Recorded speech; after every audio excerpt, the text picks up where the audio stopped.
Hello, hello, hello. Can you hear me? Let me know if you just can hear me. I want to talk about some astrology. Just put that up there for you.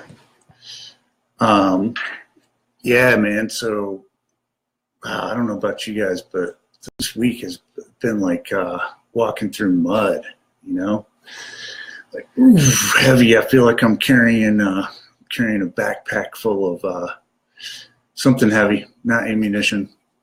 I don't have any music for you tonight, but I'm working on a little experimental piece about guns in America that I hope to have ready by Wednesday, and I'll bust that out on you. Yeah, and I don't have my assistant, who was so great doing the podcast with Roya, or the live stream with Roya from New Orleans. So anyway, got a lot going on astrologically this week. We got Mercury squaring Saturn on Wednesday at 5 p.m. So somebody asked in the last live stream about what does Saturn retrograde mean. So it's a good context to talk about that, because Mercury, the mind, how we think, how we communicate, what we're thinking about, what we're talking about. And Mercury is slowly getting back to direct motion after being retrograde for most of the last month. So Mercury's still moving slowly, and Saturn just stationed retrograde last week, and Pluto just stationed retrograde a couple days ago, or actually like a day ago.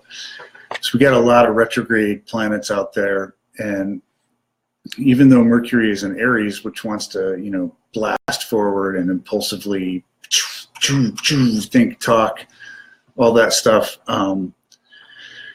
Mercury's still moving slowly, and the square to Saturn kind of makes for a heavy mental energy. So it can kind of feel a little bit depressing. Our thoughts can turn toward the dark side. So John Nelson, if you're out there, my friend Nellie, one of my college roommates at Hillsdale College, those were different times. He grew up in Tennessee, and he always used to tell me about this renegade preacher who'd gotten kicked out of the church for drinking, lost his church, but he still kept broadcasting on like shortwave radio or something, and he'd get really loaded and preach these sermons, late at night. And one of them was about a guy who got too drunk on moonshine and wandered into the pigs area late one night, and the next morning all they found of him were bones and clothes. And the preacher's tagline was, "A man's mind turned to dark thoughts once he's had a loved one ate by hogs." So we could have those kind of dark thoughts this week with Mercury Saturn, but it can also really focus us. So Saturn retrograde, the degree where Saturn stationed retrograde, which is the 10th degree of Capricorn. And let me just check and see if I've got what my comment situation is here. All right, if you're there and you're listening, post me a comment so I can know if this is actually live. It looks live. Yeah, so in the Book of Spells webinar yesterday, we were talking about the power of crazy, and how this week is a really good week to harness our power of crazy. So I was looking up the degree information for the degree where Saturn stationed retrograde last week, so the 10th degree of Capricorn, 9 Capricorn and 8 arc minutes, I think. And that's the degree where Saturn is on Wednesday when Mercury squares Saturn from Aries. So Mercury square is going to activate our thoughts about Saturn. So what's Saturn retrograde? Saturn spends about 3 months of the year retrograde, or actually about 4.5 months every year. So, it's a normal happening. It happens every year. And Saturn's the builder. It's the archetype of bones and teeth and in the body, and of slow, systematic, step-by-step, persevering growth, or building something that will be long-lasting. So when Saturn goes retrograde, it's not a comfortable energy for Saturn, because Saturn wants to be, Saturn's the ultimate planet of the real world, of 3D or 4D reality. And so what that does is it tends to turn the Saturn energies inward, like any retrograde. And when Saturn is retrograde, things may tend to take longer to manifest. If you're like launching a major new business or something like that, you might want to wait till after Saturn's done being retrograde. But I always say if we put our lives on hold for every planetary retrograde or anything like that, we'd never get anything done. So do what you got to do, but just be aware that what these periods are is they're an opportunity for us to reflect on our trajectory in the world, on how we're doing with our goals, with our long-term objectives in life. And just like with the Mercury retrograde, Mercury gives us the opportunity to make course corrections with our thoughts and our thinking. So with Saturn, when Saturn's retrograde, it's going to kind of push us to look back at the past a little bit and say, okay, how have I been doing as far as applying myself and being the authority of my own experience? And where can I change my strategy? Where can I change where I'm applying my energy, etc., so that I can get better results? So it's a time to kind of go in and tweak and recalibrate things as far as how you're relating to success, to your career, to things out in the world. And you definitely want to look at wherever Capricorn is in your chart. So whatever house or houses Capricorn occupies in your chart, that's where the biggest kind of Saturn course corrections will come in. But the 10th degree of Capricorn, and I love John Sandbeck's degree symbols. So I'm just going to read you a little bit of this. And this is going to be really active between now and Wednesday. So the degree angel for the symbol for that degree is many strange and diverse objects are seen floating down a river. So the degree angel for this degree in his system represents casting yourself in a favorable light, vivification, invigoration, and enlivenment. And it gets better.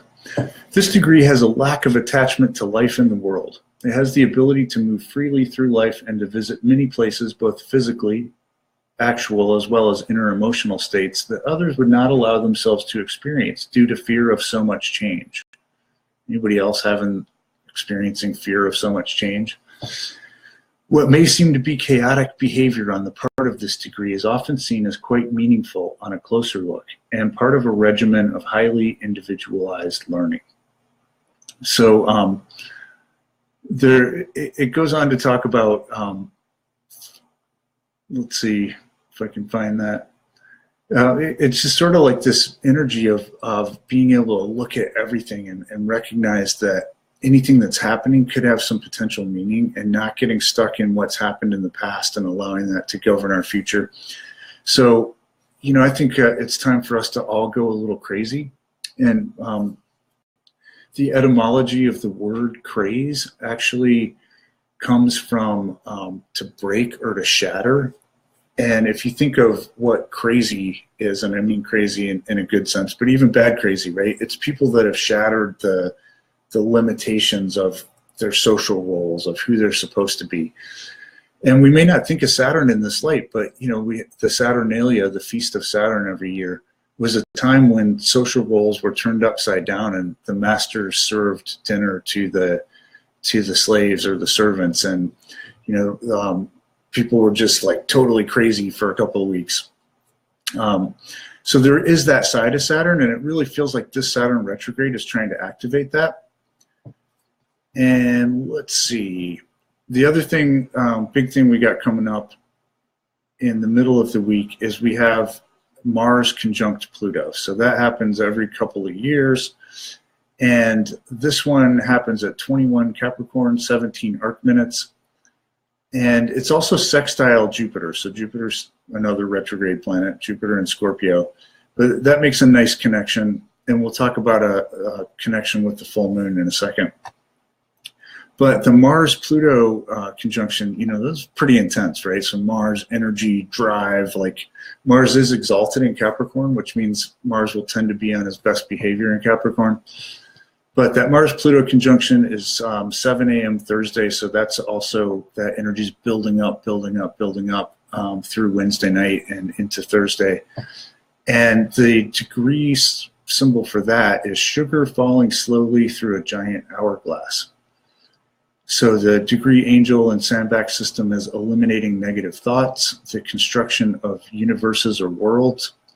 This degree has a great ability for not wasting time, for realizing that each moment holds possibilities and promises and has something of value to offer.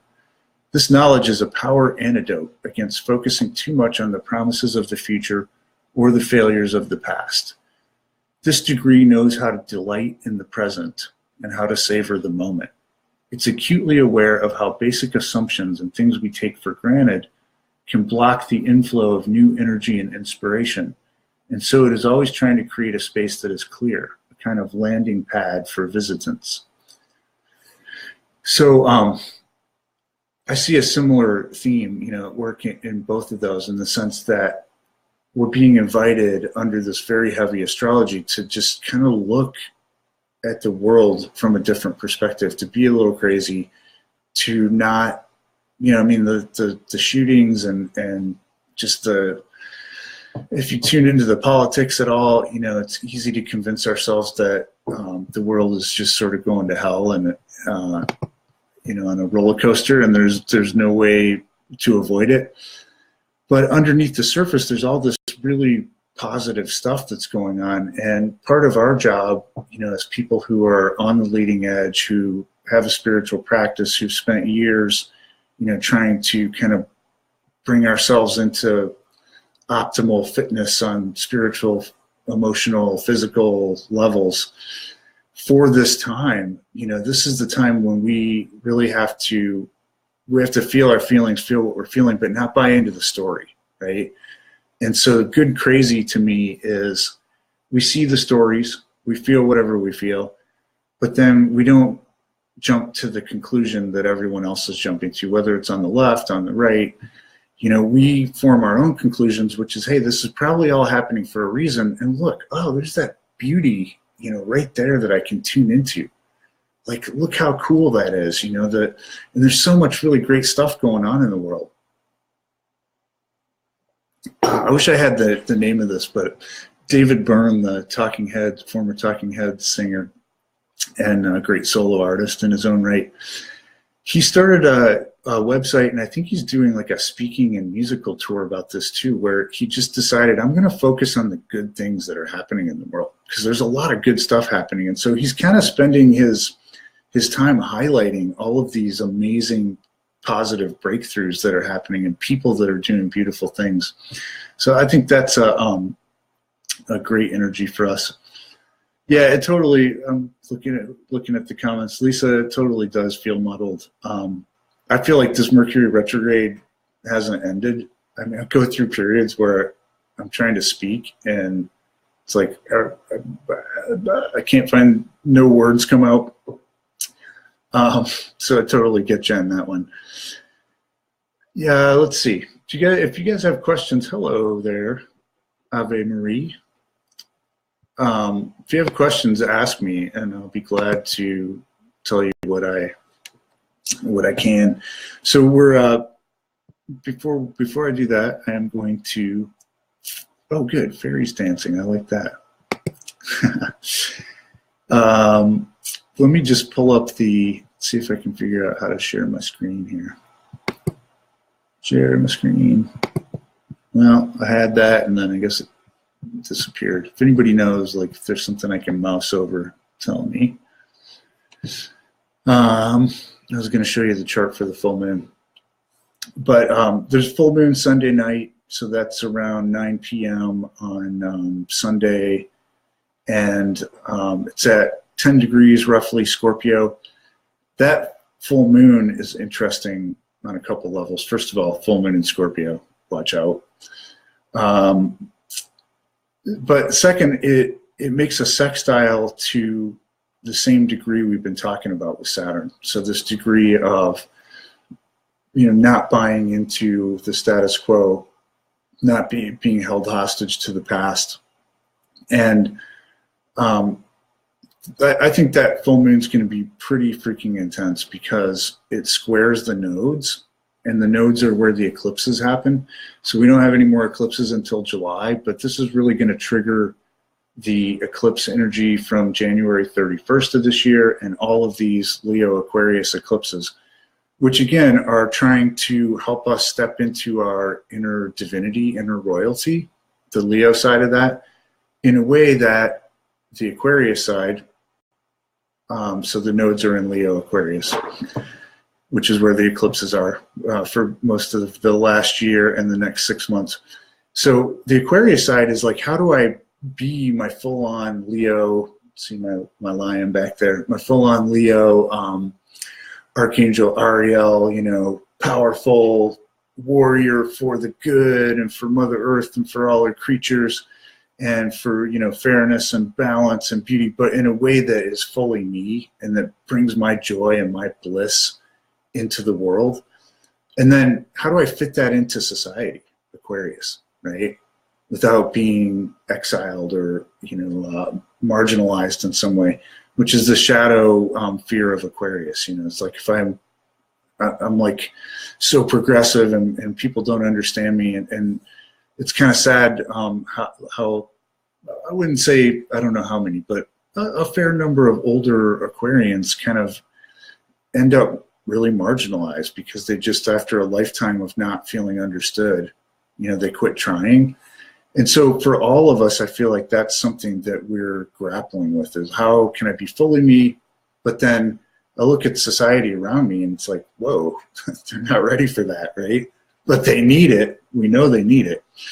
So, the answer obviously is we change society, right? Which is what we're doing. But in the meantime, this full moon is going to kind of tune us into like, what are the deeper currents within myself that are, potentially that have been blocking me from bringing my inner radiance fully into the world? What are the things that are, Scorpio, right? Famous dictum for Scorpio is Scorpios may forgive, but they never forget.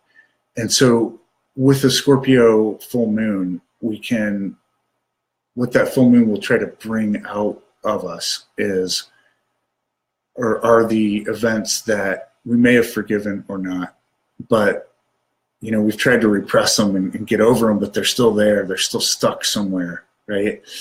And those will be the things that keep us from activating the positive power of Saturn, which is productivity, which is success, which is building something viable. So, just watch out for that full moon. At the same time, I do feel like the outcome of that is positive. And even with the Mars-Pluto conjunction on Thursday, that's a tricky one in the USA's chart, because we're coming up on our Pluto return, our very first Pluto return, because Pluto's on a 250-year orbit.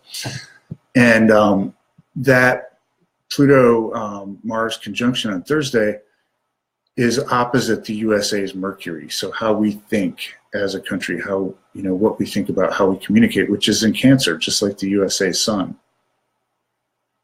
So it's also almost exactly square the USA's Chiron in Aries, which in the most, the chart that most astrologers use for the USA's birth chart, Chiron in Aries is in the 4th house. So that's our home, it's our foundation, it's our roots.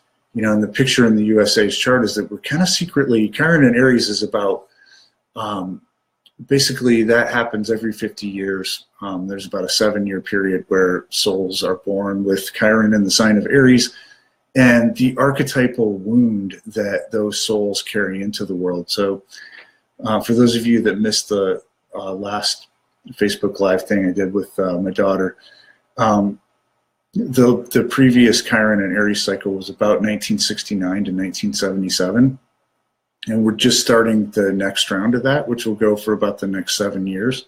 So Chiron just moved into Aries, I think last week, a couple days ago, very, very recently. But the USA's Chiron and Aries, where this Mars-Pluto is like, it's like opposite the US's Mercury, and it's like making this heavy square, T-square pattern to Chiron and Aries. On a natal level, it indicates that we don't really believe we're as badass as we pretend to be out in the world. You know, we have these secret fears that maybe we're illegitimate or we're not good enough. And maybe that's why we try so hard. You know, we're always like, we're the best, we're number one. Woo. So this energy is definitely impacting us all on a collective level. And Mercury and Cancer in the USA's chart, you know, it's like whatever we like to think about ourselves, and we do have this very enthusiastic, you know, we can fix anything, we can solve anything kind of energy to our country. But there's this, on a deeper level, there's this real security consciousness with the Sun and Mercury and Aries in our chart. So a lot of that's going to be activated collectively this week. And let's see. If you got any questions, let's see, seeing a lion. Oh, yeah, I like that. Yeah, definitely. Like the good craziness, man. It's so, and I was fighting all day. I mean, today just was like a heavy energy around here anyway. It's been raining and it's been cold and gray, and I was just not feeling my power crazy, but then it came back to me. So, but I was fighting for it, right? I wanted to talk a little bit about Chiron too, because right now I wish I could figure out how to share my screen, because I had it earlier and then it just kind of disappeared. So I want to show you this, but I guess we'll figure that out next time.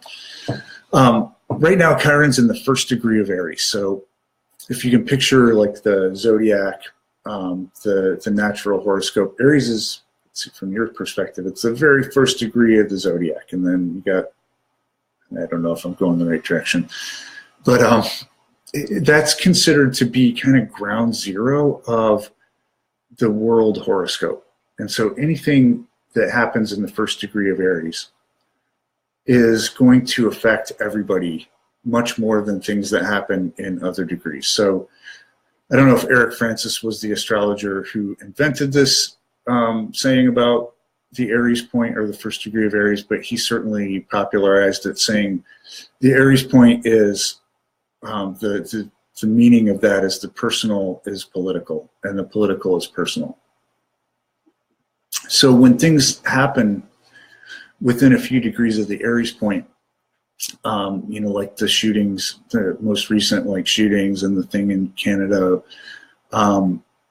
we will tend to feel that more personally than maybe we normally would, you know, if we have no personal connection to it. And, oh, good. Ave was waiting on Chiron info. So if you got questions, you know, hit me up with it.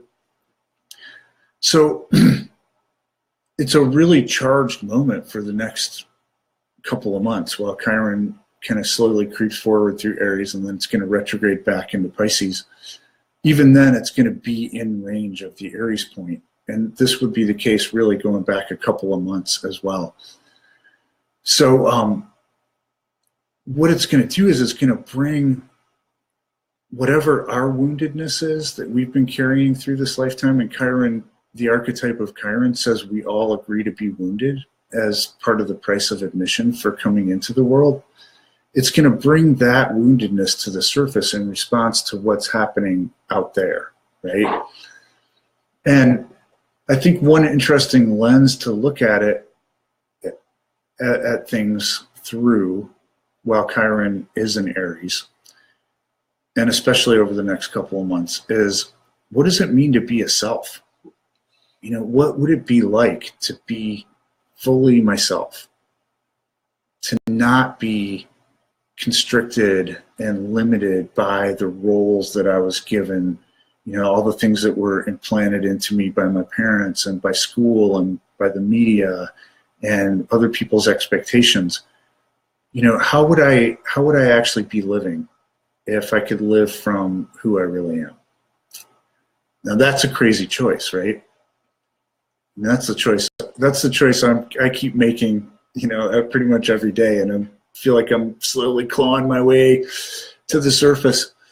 But you know, we're so much more conditioned than we want to believe we are, and yet that's the calling of the next 7 years. And the heavier this astrology gets, one of my people was asking me earlier today, yeah, when's this going to let up? You know, when's the time? And I was like, God, yeah, 2024 maybe.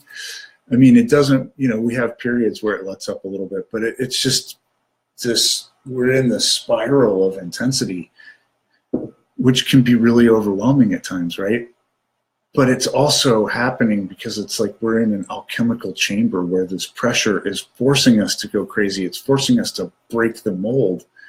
And, you know, you're going to see people like popping out like popcorn, like little balls of light as this energy keeps up.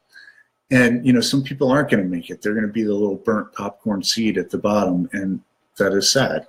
But for those of us who are going to make it, you know, I feel like once you pop through the mold and you are your real self, it makes everything that's gone before worth it. And then we're able to that much more radically change society so that it's fair for everybody, so that you know, we can have the life we want and we can share that. And I really believe that that's, you know, we're here for that time.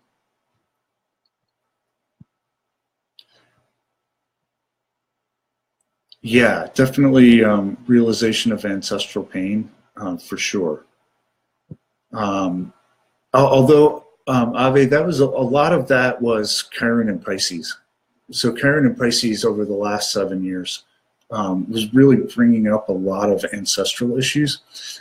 You know, I think Chiron always is going to relate to the ancestors, because a lot of the pain that a lot of what we experience as our personal wounding is actually what we're carrying on from our ancestors, what our ancestors couldn't work out. But, you know, so that's always going to be a piece of it. With Chiron and Aries, you know, it's really challenging us to define ourselves as who we are. So the Chiron and Aries, those of us that were born in the late 60s through the mid 70s, we all carry, you know, and it shows up in different ways depending on your natal chart, but we all carry this energy of, we were the ones who were shown forcibly early in life, it's not okay to be who you are. You know, you don't have a right to be who you really are. If you want to fit in, if you want love, you have to not stop being who you are and become this. And I mean, you could argue that that happens to almost everybody in society, but it was more like direct, heart-centered for us. And so this next several years is, you know, depending on when you were born. I was born in 69, so I've got like another year of the Chiron transit, but this is the moment where you can totally break free of that stuff and be who you really are, which is great. That's going to be you know, a universal concern also, is everybody's going to, on some level, be like, hey, I want to be who I am. I don't want to be this fake limited person. So let's see. Cash Peters joined. Hey, Cash. One of the all-time greats. You guys should check out Cash's books on Amazon, or just look up his website. Great writer, super funny guy, and also very heartfelt. Great book, Why Your Life Matters. I hope I got the title right, but I really enjoyed that one. Looking good. Pain brings on tears, which allows us to experience this again. Yes. What does this mean for Capricorns? How does Chiron affect us? Chiron is in Leo in my chart. So Chiron is going to be, let's see, that's a good question. I'm trying to visualize my chart here. Yeah, so Chiron in Aries will be in your 4th house, Mallory, for all Capricorns. So 4th house is home, family, roots, foundation. So this is different from having Chiron in your natal chart. So this is Chiron over the next 7 years moving through Capricorn's 4th house. I don't think you're going to feel that much. Well, what you would be feeling from it right now would be more the collective sense of, wow, what are we doing to our home? You know, why are we like destroying this place where I live, this beautiful planet? But over the next 7 years, you know, when it makes a square to your sun, you're definitely going to experience that on the level of any whatever's not working for you as far as family pattern issues, mom and dad stuff, where you're living, your sense of security and foundation in the world. That's going to be, you know, coming to the forefront. You know, right now, I mean, Capricorn's got a lot, man. It's like Capricorns are definitely sort of y'all are sort of the advance army that's going in. And, you know, I know a lot of New Age people don't like to talk about armies or fighting or fire or anything like that, but, you know, shooting. But for Capricorn, with your fourth house being Aries, you know, there's kind of this energy with you where you got to be in some kind of a fight. And I don't mean like, you know, short term, but it's like you got to have that long term, almost a military campaign mentality. It's part of your security, you know. So with this Mars-Pluto conjunction happening, and with you know, with Saturn and Capricorn, the next couple of years really for Capricorns are it's so make or break, you know. But for those of you who make it, and that will be a lot of Capricorns because you're freaking strong, this is an opportunity for like everything that you've been kind of working on over the last 30 years to just be like, okay, I got it. I see it. I'm going to do this, this, and this, and then you're there. And there can be a lot of worldly success that comes out of that.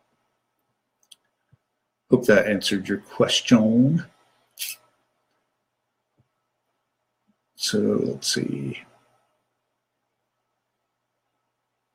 Yeah, Lisa, yeah, we definitely don't want to be holding on to stuff now, which can be hard. I don't know about y'all, but I've just, the transition from last week to this week has been super challenging for me. It's just like, I guess going from New Orleans and hanging out with my little girl and just, you know, having as much of a blast as we could under that intense astrology last week. And then kind of coming home and I was all excited about all these projects I got going on, including, wait for it, I'm finally going to do a class on the alien patterns in astrology, which people have been asking me to do for years. And those of you who have been asking me, I apologize. I just wasn't ready.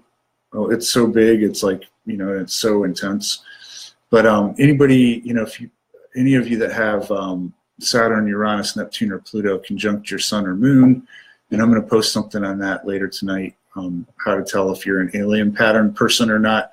But I'm finally going to do a class on that, so I'm really excited about it. But I've just been like sitting here like looking at notes and like, I can write it. No, I can't. So anyway, it has felt very heavy. Yeah, thanks, Mallory. You know, I feel like Capricorns a lot of times are kind of, there's kind of an invisibility because you're always like, you know, at your desk working on stuff or wherever you work. But is it Tatiana? I can't remember. One of my longtime readers has been kind of chiming in occasionally and reminding me that the Capricorns are out there. A lot of you have already gone through Pluto conjunct your sun, and you're still here. You got it, and you're taking care of things. So it's good to know. It's good to know you got our backs. Okay, let's see. Awesome. Yep. I don't want to stay on here too long, but if you guys have questions, I'll talk. Cause, you know, I can talk about astrology till the cows come home. So let's see. Ave, did a Chiron return a bit ago? Natal in Aquarius. Something of an empath. Yep. And Chiron will be scraping back and forth. Oh, wow. Okay. Wondering if taking that leap and moving away from present profession, gut keeps telling me to wait. So let's see. Is that your natal moon's in Aquarius? You're a Capricorn. Are you? I think you said you're a Capricorn. Just hit me up on that so I know. Try to scroll back through here. And or wait, no, you got Capricorn on your fourth house. Yeah, I would trust your gut. Totally trust your gut. And if you're an Aquarius sun, Aquarius is also ruled by Saturn, so traditionally. So that would be one of those things where I would wait till the fall when Saturn returns to direct motion, probably to make that jump, if that's what your gut's telling you. Yep. Trying to see if I missed anything that I was going to talk about here. Oh yeah, so the full moon. Interesting imagery for the full moon, and also interesting again that Scorpio full moon coming on Sunday night makes this really precise sextile, which is a communicative positive degree to Saturn. So we got Mercury making this kind of challenging, dynamic, tense degree on Wednesday, and then when this full moon comes in Scorpio on Sunday, it makes this really positive kind of communicative, let's get things moving aspect to Saturn. And the degree of the full moon in John Sandback's great system, and I'll post a link to that after we end this, in a field of dandelions, a yellow dragon appears. So interestingly, the degree angel for that is the same as the degree angel for the Mars-Pluto conjunction, which is eliminating negative thoughts and construction of universe's worlds, which I think can be helpful for all of us right now. So the Chandra symbol for this degree is, on a human nose, a wart turns into a diamond. Dandelions and warts are common and considered by many to be ugly, whereas dragons and diamonds are rare, wondrous, and special. The special alchemy of this degree is turning the mundane into the precious by seeing it as precious. And at a higher level, even those things which we consider tragedies, failures, and mishaps have about them something beautiful in the way they are so personally tailored as learning experiences. To see them in this way is the special power of this degree, a power which is redemptive and liberating. So I think that's a really it's a really beautiful kind of way to end the week, because there's going to be a lot of kind of heaviness going on in between now and then. But also just a reminder, Mars and Saturn being activated in Capricorn, these are long-term, viable, sustainable success energies. And so one of the things I think we're going to be challenged to do this week is to really, which I admit I have been struggling with, but from this moment on, I was like, okay, I'm going to do this live stream. Then I'll have to hold myself to it. Is to really focus on what's important and just realize, whatever the distractions are that are trying to pull us away. You get Mars conjunct Pluto once every 2 years, and that's Mars, the warrior, the soldier, and Capricorn, the good soldier. Pluto, the opportunity to just kind of integrate the light and with the shadow and become whole and become powerful. So we got that going on. And again, Mercury, Saturn, even though that can tend to be a little bit of a depressive or just kind of dark, subdued mentality, it's also, if we use it, the ability to focus, laser focus on what's important. So I love the way the week ends up, though, with that. Even though it's a full moon in Scorpio and the moon reputedly can kind of act out a little bit in Scorpio, and it's a full moon, and it's square the eclipse points. That idea of, Wallace Stevens said, anything is beautiful if you say it is. And it's there are these precious moments in everything that happens, and we can focus our attention on that. Not saying hide our heads in the sand, but realize, hey, all that's going on, but so is all this, right? So is my divinity. So is my purpose of becoming more joyful, of being of greater service to what's good, of experiencing more healthy pleasure,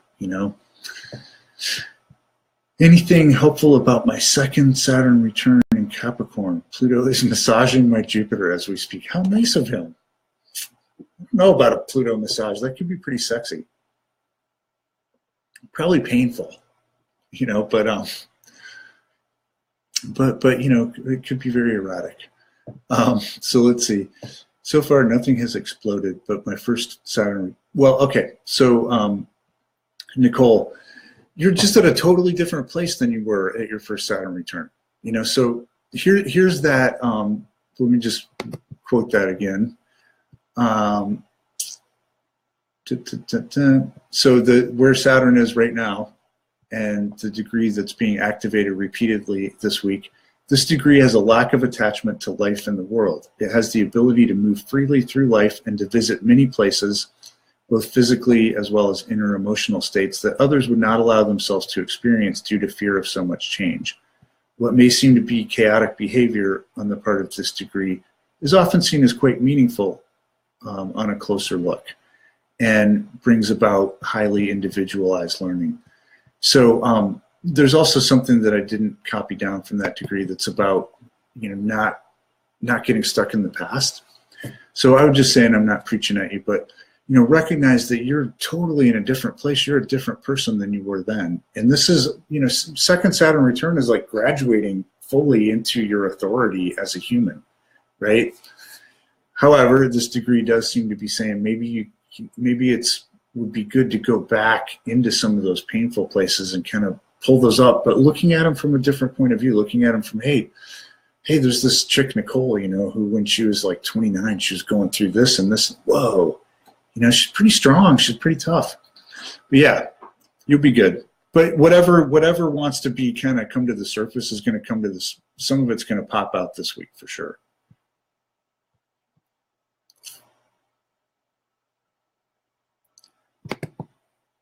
Let's see. Mallory says, I felt the, thank you, Lisa Jones. And hi, Lisa. Hi, Lisa Self. Yes. I felt the Mars energy hard. I was ready for war. Hey, there you go. Yep. There you go. Yeah, that's that good Mars. It's not the same as live and in person, but it's still, you know, it's still something. Okay. Anybody got any questions, or should I wrap it up at 42:19? And thanks y'all for joining in. This is really enjoyable. Kathy, you're welcome. Hey, Carol's here. Hey, Carol. You're somebody I need to talk to. Also in person. Muddled dreams, old patterns trying to reappear, working on, and when I do, yes. Yeah, I feel a lot of that too, Lisa, the old stuff kind of trying to drag us down.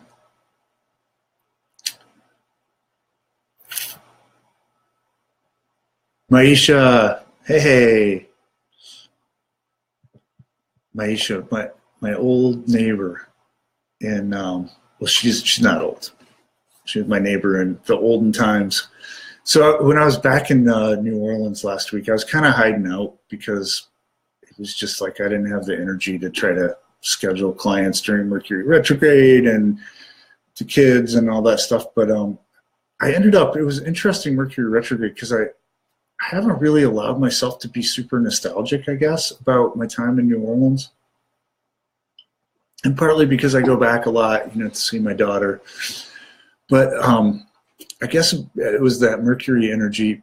I just kind of like, I walked around and took pictures of a lot of places that I lived in a lot of houses in New Orleans. So took pictures of houses and like cafes like Flora that I used to hang out, and Cake. And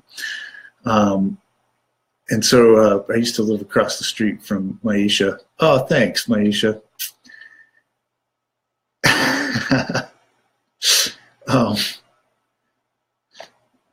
And yeah, so really cool. That was a strange. I actually want to. I just finally. Technology is making me feel so old, man.